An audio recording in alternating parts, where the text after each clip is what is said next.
Hi everybody, my name is Art, I'm N0EX, and welcome to my YouTube channel on radio direction finding called RDF Fun.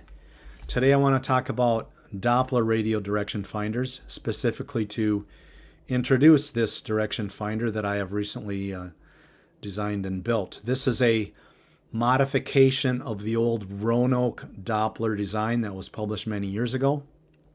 I've made several changes to it, modernized it. A lot of the ICs were replaced with a microcontroller in here. Wrote some firmware for control.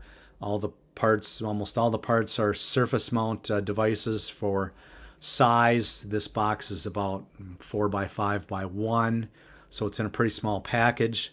The other thing I've done is the antenna switching boxes that you sometimes see with other Dopplers. There'll be a summing box on the roof with the 4 mag mount antennas, or sometimes there are modifications needed to the mag mounts. That's all gone.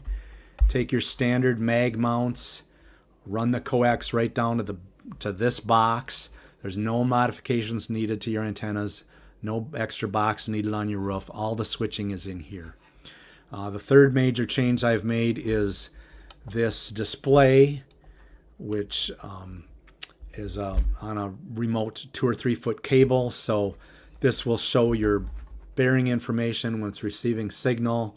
You'll give a relative bearing inside that signal and a digital bearing in numbers and some other status information. So the microcontroller makes this all possible, and this makes it nice to be able to mount this up on the front dash, maybe between you and your navigator, or just somewhere where it's just a lot more convenient to see while you're using it. So let's do a quick road demo here, and you can see what it looks like in action.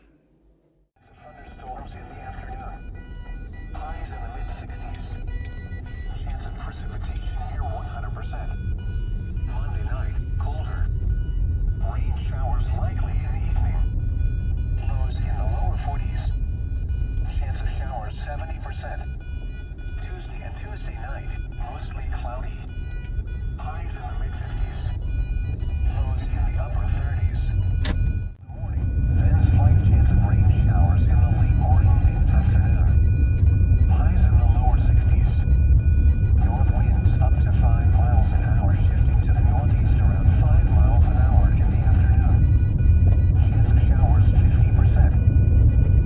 At 8 a.m. in the Twin Cities, it was partly sunny. The temperature was 48 degrees, the dew point was 34, and the relative humidity was 58%. The wind was calm. The pressure was 30.02 inches and rising. Around the metro, in Eden Prairie, it was partly sunny, with a temperature of 46 in Rochester, 45 in St. Cloud, 43 at Duluth, and 45 at Alexandria. It was cloudy, with a temperature of 46 at Mankato, 40 at Brainerd, and 41 at Bemidji.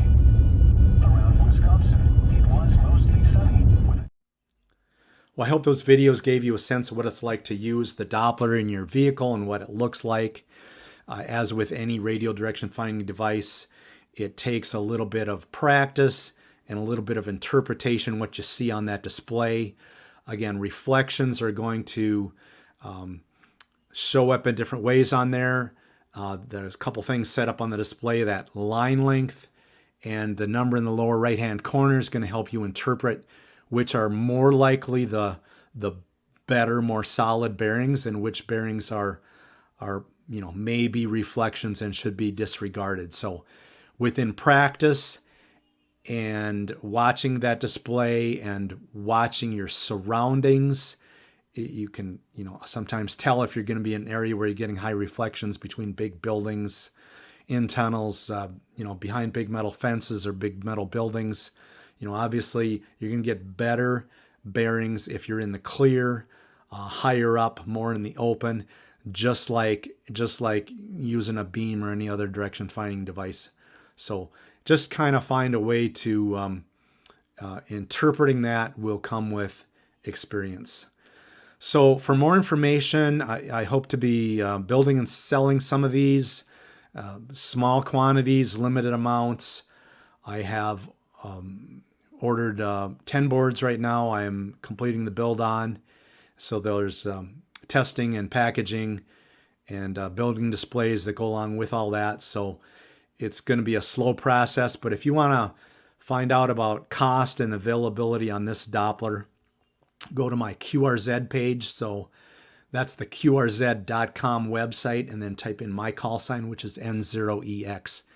And I'll try and keep up, within a certain time frame, I'll try and keep up my status on the build of devices and price and what else you need. Obviously, you'll need 4 mag mount antennas. I'm not going to supply those. I'll give you the type and brand that I used when I did this development and testing, but there's certainly other types out there that are going to work, or you can build your own, kind of array to mount on the roof of your vehicle, whatever you want to do. But you'll need your own antennas, and of course you'll need your own receiver or transceiver to hook it to, and some simple audio cables and a coax between this Doppler box and your receiver or transceiver. So again, go to this website, qrz.com, and my call sign is N0EX. I'll update that as much as I can with price and availability and any other information that I think you might want to know.